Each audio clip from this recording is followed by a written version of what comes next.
Hello and welcome to another episode of the Take a Pull podcast. A rescheduled Fairyhouse means a rescheduled tap. So tap 24 coming to you a little bit late, but it's good that they got it back on. Declan, how are you? All good. Yeah, I was quite bullish about one last week. Still bullish about him, but I feel like it's going to get a bigger price last week. The race has changed a little bit, but I'd still win. That's the main thing, and that's what happens when punting the overnight prices. Stuff like that can very easily happen, especially in January when we've had a lot of meetings postponed or cancelled. Just the time of the year, really. But fair play to Fairyhouse for getting this card back on, and they rewarded with a nice 7 race card. Yeah, they made the decision early, very early, and got it back on. And you see cards being lost. Like there's Ascot losing the weekend, and their grade one's gone to Cheltenham. This is an industry card, and they've got it back on. So without any fuss, really. Without any fuss, made the call early. Fair play to them. I hope they're rewarded with a few numbers through the gate. Although Ferdy has been quiet this season, I found. Yeah, no, absolutely. Especially on what will be a Wednesday afternoon. But it doesn't matter. We find the winners, and that's the main thing. So we'll kick straight into it with the Fairyhouse for Fundraisers Beginners Chase deck. Not the strongest beginners you will see in the world. I think this is capped to horses that were rated 116 or less over hurdles. So you can get the kind of scopier, more progressive horses that kind of need their fence and needed their time coming to the fore here. Farmer's Lodge heads to market around a 13 to 8 chance. He's clearly been difficult to train, only three lifetime starts, and he's now an 8-year-old. And they've just gone straight over fences now after 2 good efforts at Thurles behind Daddy Longlegs and Asian Master. Barry Connell's not hanging around deck, and with that kind of resume, they probably just want to win with a horse like this if he is good enough. What do you think? Yeah, he'd be my selection. He is 8 now, but he's only ran the 3 times, as you said, and the form of his maidens does look strong. I would be, assuming he can jump, I'd be expecting to win this. He's definitely the least exposed to this. Lou Denver was second to, as luck would have it, at Punchestown, but went back hurdling after that. Was second at Down Royal, I think, on Stevens' Day. To the other Muzzy, yeah. He'd be the only danger really I can see. Like Farmer's Lodge, we only have him ran 3 times. He's the least exposed. Would be, assuming he can jump, I think he should take this. Yeah, and Blue Denver actually just ran today as well, at Down Road today as we're recording on Tuesday evening. He was behind Irish Blaze today at Down Royal, so I'd say he's actually a likely non-runner, which he's in the market 7 to 1, so he might get some real 4s, 13 to 8, 6 to 4 around that for Farmer's Lodge. I agree with you. I think if he's able to jump, he'll probably win. He's a big, massive son of presenting. And it's usually the bigger the horse, the harder they are to train. So I wouldn't say it's unsurprising that he's had 3 runs, but it's explainable. McDermott is also in there for Willie Mullins. 3 to 1 shot. I think he's only 3 to 1 on the basis of who he's trained by, though. Like, his form doesn't really look good enough. So if Farmer's Lodge can jump, I think he's going to be very hard to beat. I'd agree with that. It would nearly be a nap of the tap if it wasn't for the 1 o'clock to follow Fairyhouse on social media handicap chase. All eyes on and all ears on deck as we do we talk about him again. He's carrying 12 stone, down to 113, but up to 2 miles 5 furlongs. He was a complete no-show, unfortunately, at Naas, Verdon Place, but he is up to his probably his optimum trip, and he is down in class. So 2 big pluses, and he hopefully won't be hampered at the first fence like he was at Naas deck. What are your the prospects of Verdon Place, who has almost become a celebrity on this show over the last few weeks? Yeah, well, I don't know. There's a horse in here who's been talked about a lot as well, and a horse you're very, very keen on, and Dancing Jeremy. And absolutely, yeah. He's been in great form. He's won off 108 over hurdles in here, off 107. He he was second off 117 over hurdles recently as well. Yeah. He's the sort of horse who runs his race every time, but I am hoping he bumps into one here. And you know, as you said before, Verdun Place, he was such a progressive hurdler. He was third off 99, and then he won off 102 and 108. Then he was second off 118 in the Grade B at the Fairyhouse Racecourse Festival, I think. He's only a 6-year-old. He's in here off 113, but like, I'm expecting this horse to progress, as we've discussed, and now everyone's heard of her.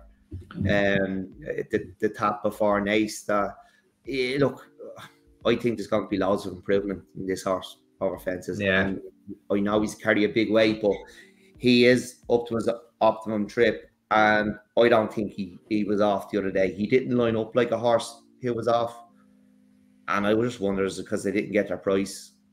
I'm not going to get it here either by the looks now. The buggy's taking no chances. He opened up. I think there was one firm went 6s, which was instantly snatched up. He's a general 7-2 chance now. I just think he's less risk here, though, if you're having a bet. It was, well, you got the 14-1, you could take the chance over 2 miles or 2 mile 1. This is his trip. I'd say they'll just back him. He'll just go and win. Like, he stepped right up to his optimum trip. Like, you know, so yeah. You would be hoping he's lining up prominently enough.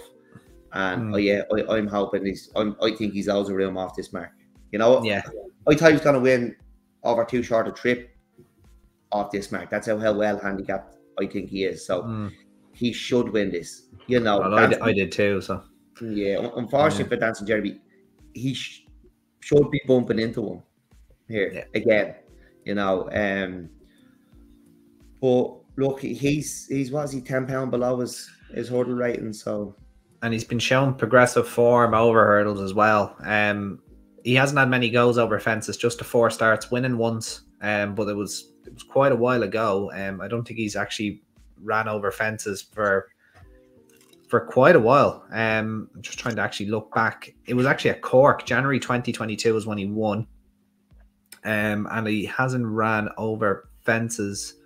Just making sure I'm not wrong here. Yeah, his next start over fences was at Listowel in September, where he only got to the first and unseeded. But that's only his bad run in kind of that time span. Like, you can almost set your clock by him. He's going to run his race. He's very honest. He's talented for the level. But you're right, he's probably just going to bump into one. He's a great each way bet if that's the way you're inclined to play, though. Yeah. Look, the way he's been running, he's been so consistent. It's hard to say him out of places. I was looking at the Lady in Red for a handicap chase a couple of weeks ago, where it was the process of elimination. But I know you don't think she jumped well enough. I don't think she jumps well. Yeah, I'd have my reservations about her jumping for sure. But other than that, like, I'm kind of struggling to find one as progressive as we hope Verdun Place is going to be, or as he showed as a hurdler. So he's still only 6 years of age, so there's loads of time and hopefully loads of room for improvement. Yeah, absolutely, completely agree. I think Verdun Place takes Dancing Jeremy on the run in a shade cozily, with maybe even Solomon Lane fighting on from the back. Back in third, he ran well at Leopardstown around Christmas time. So he's a horse I also have a lot of time for. But you know, I think Verdun Place beats Dancing Jeremy.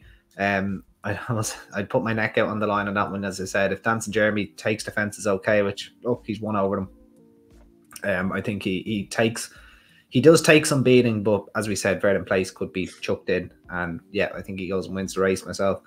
The 135 then, Dec, as we move on, is the Easter Festival, March 30th, April 1st novice hurdle. Will you be going down this year? I take it you will. Yeah, you usually get there. I think we were there. You were there as well when you were there Easter Monday. I often go on the Sunday for the Powers Call Cup. Probably a better day. Yeah, a little bit quieter. It can be busy on Easter Monday, but it is a great experience to be there for the national. Absolutely. You know, I'm being brought since I was a child. and it's always great atmosphere, really nice experience. Especially you can get so close to the fences at Fairyhouse as well. You really can, yeah. When you get up to them, and for the national, you've 30 horses crashing over them. It's cool. sight to behold. Yeah, absolutely. Just a quartet here. Binge-worthy Spread Boss Ted. It looks like a match between the two. Glenkillen and Just 3 round out the field. Spread Boss Ted odds on to beat Binge-worthy. Would you agree with that synopsis? Yeah, I think he should win. I thought he kept on really well at Navan. Yeah, I can't see him being beaten. Yeah, I think it's far. It's not very interesting. I just see him go and win it. Yeah, I don't think that was the strongest of maidens you'll ever see at Limerick as well. That Binge-worthy won, and he was only 5-1 to do it. Spread Boss Ted, he was 6 behind Matton's Way. Funny enough, if you take the first 2 out of that maiden hurdle, that's a race that's working out quite well for horses that have gone into handicap company or dropped in grade. Spread Boss Ted, you could probably classify this as a drop in grade despite him winning next time out. He probably goes and wins. He's 8-15. He won't be getting rich off it. If you want to use him in roll-ups, go ahead. But yeah, I'd say this is one just to probably watch and enjoy. Moving swiftly on then, Dec, to the 205, and we've one of the big talking horses of the season, trying to make amends for nearly ending up out on the M50 or Foxrock Village at Leopardstown on his hurdling debut. Mirazor West jumped awfully right, so you'd assume Fairyhouse is going to suit him a little bit better than Leopardstown. He's 5-2 on to win, but DB Cooper is in there, who was a decent staying on second behind, no flies on him. And I think he also bumped into a very, very high quality bumper horse. The best bumper horse I think I've seen in Ireland this season in Jerobam Mashing, trained by Emmett Mullins. We'll probably see him at the Dublin Racing Festival. And then maybe over fences by April, who knows? But we'll see. I actually think DB Cooper might be a little bit of value to take down Mirazor West here. Maybe he needs a bit of a trip deck, possibly, but he definitely looks the more straightforward of the two. Yeah, and I think he ran in a stronger maiden than Mirazor West as well. I just think the winner of that race is a proper horse. No flies on him. And I also like taking the younger horse as well, the 5-year-old. Who do you like here? Yeah, it's probably DB Cooper too. Look, Mirazor West was second to King of Kingsfield. He was 3/4 of a length ahead of stablemate Care de Bois. I think that's a mare. Is it Care de Bois mare? Care de Bois? I don't think so. I'll double check now for you though. And it could be quite a nice horse. Big odds that day, but was pulled up at Nace, and I think the horse coughed afterwards. So you put a line through that. Probably one to keep an eye on. I might go under the radar a little bit. The Care de Bois heading into the spring. But yeah, look, I think the second to no flies on him is stronger form, even though we've talked about the Royal Bond a lot, and the fact that King of Kingsfield was franked the form by winning this. You're mad about no flies on him, so I'd put me trust in you. Like, you're very, very bullish about him, so it'd be DB Cooper for me. Yeah, I'll stick with that maiden hurdle form. My slight worry would be that DB Cooper, he might be a much better horse over 2.5 miles, and if he rocked into a decent spring handicap, like a handicap that you probably need to win a race like this to get into, or run well in a race like this to get into, if they keep him to 2 miles, then step him up into a 2.5 mile handicap, Cheltenham will come too soon for that.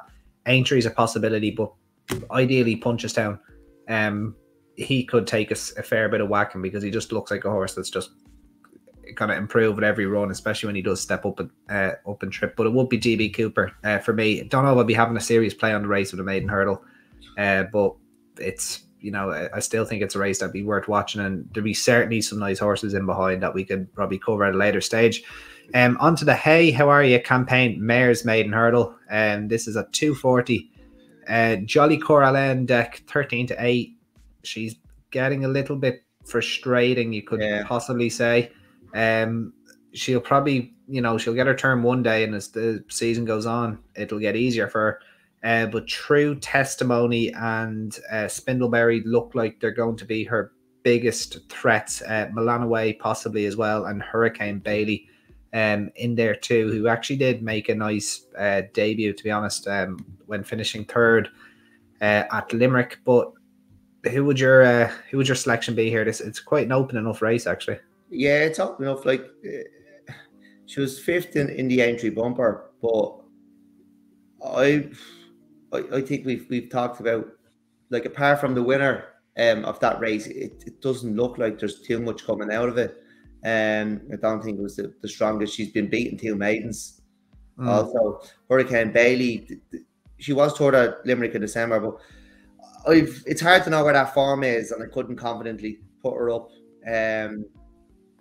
off the back of that. True Testimony was toured to quite a Bourbon, and then was second to saddle her up at Punchestown. Can't remember. It was one of them anyway, I think. But I'd go for Spindleberry. She point-to-point winner.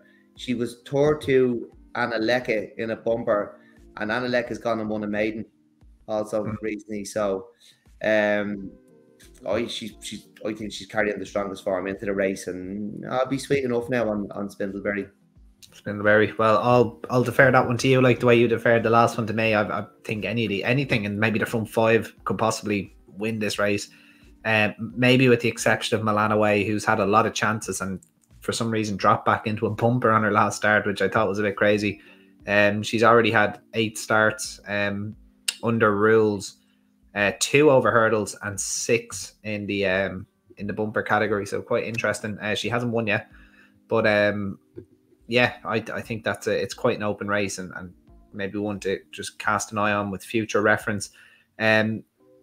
You said this was an industry day. You weren't lying. Another maiden hurdle on the cards. The Fairyhouse supporting Trio Ella maiden hurdle. This time it's over just shy of 2.5 miles. Lucky Lyrene, who I'm pretty sure was beaten in a horrific maiden at very short odds at Navan. I don't. Maybe it wasn't. we just put up the winner of that maiden a few minutes ago. Yeah, exactly. Yeah. Well, it was still a bad maiden for the grade, if I do recall. Jesus, horrific is harsh. Yeah, horrific is probably harsh, but the winner was a nice horse, I suppose. Yeah. O'Moore Park in here too, coming back in trip. A gelding who actually had quite the reputation when winning a point-to-point, I'm pretty sure, back in the day, but has obviously been very difficult to train since. He was turned over at odds on his previous start. Raglan Road in there too. The Electrical Kid looks like quite a stayer now. As well for the future. Who do you like here, Dec? Look, I was excited about O'Moore Park after he won his point-to-point, and he's just been disappointing, hasn't he? And look, he did have a decent break. He might come on from his run the last day, which was off the back of that break, but couldn't be confident about him. And you'd have to, if you try and buy anyone else, he wasn't, if he was in his old colours, what sort of price would he be? I'd probably go with Lucky Lyrene. He was 7 lengths off Red Boss Head in that horrific Navan bumper. And I'm actually, I'll correct myself in a minute, but it's a horse in the same colours that ran at Navan I'll find it now for you, but don't worry, I'm backtracking. I'm hoping it wasn't too bad, because no, it wasn't. I've definitely got my maidens mixed up there. You can take that back. It's okay. Lucky Lyrene is a bumper winner too, so look, not a race I'm going to really get involved in. Maidens, we don't often get involved in maidens, but yeah, it'd be Lucky Lyrene for me. I'd love to see O'Moore Park come good, but couldn't confidently put him up here. But look, that run the last day was off the back of a break, so maybe he's going to come on for it, but Lucky Lyrene. Yeah. Look, I definitely, that wasn't the maiden I was thinking of. I'm actually trying to frantically find that race now that I was trying to. It was definitely a Navan podcast though. But anyway, Lucky Lyrene, yeah, 5-2. Look, he probably wouldn't have to improve much, because this doesn't look like the strongest maiden in the world either. Maxi Mac Gold as well takes a bit of decent form into it, beaten by Di Capo and then Tactical Affair on his next start. His 2 starts coming at Cork. Raglan Road, look, you're probably going to say, like, they're sticking in maiden hurdles. Like, this is, you'd nearly say, look, you know, have a quiet run, get your handicap mark. But this is actually his 5th start over hurdles, and they're keeping into maiden hurdle company with him, which I think is quite interesting. The fact that he's 7-1 and has a mark of 119, I would have thought 119 in this company, and this kind of just shows you how, what I kind of think it is maiden hurdle. 119 probably gets you placed. Like, if he was to run to his mark, you just probably couldn't set your clock to it. Given that O'Moore Park was off the track for a long time and he's coming back in trip, I would say he's probably the one to be, but I wouldn't be hanging my hat on it. And he's 6-4. Like, you'd probably, as you said, if he was in his old colours, he'd probably be a little tad bigger. But he is for me probably my tentative selection over Lucky Lyrene. They do probably have it between them though. Moving on then, finally, Dec, to the 350, and this is the jump into January, a Fairyhouse handicap hurdle. Not finishing off with a bumper, which is nice. Our old friend Goldhaven in here, the mare. She's probably gone up another £3 again. Yeah, she looked at the handicapper funny, got an extra £1 for finishing 3rd at Down Royal on her last start. It's just getting that little bit harder for her. She is 11-2. That was probably the most competitive race for the grade I've ever seen. There was 5 or 6 gambles.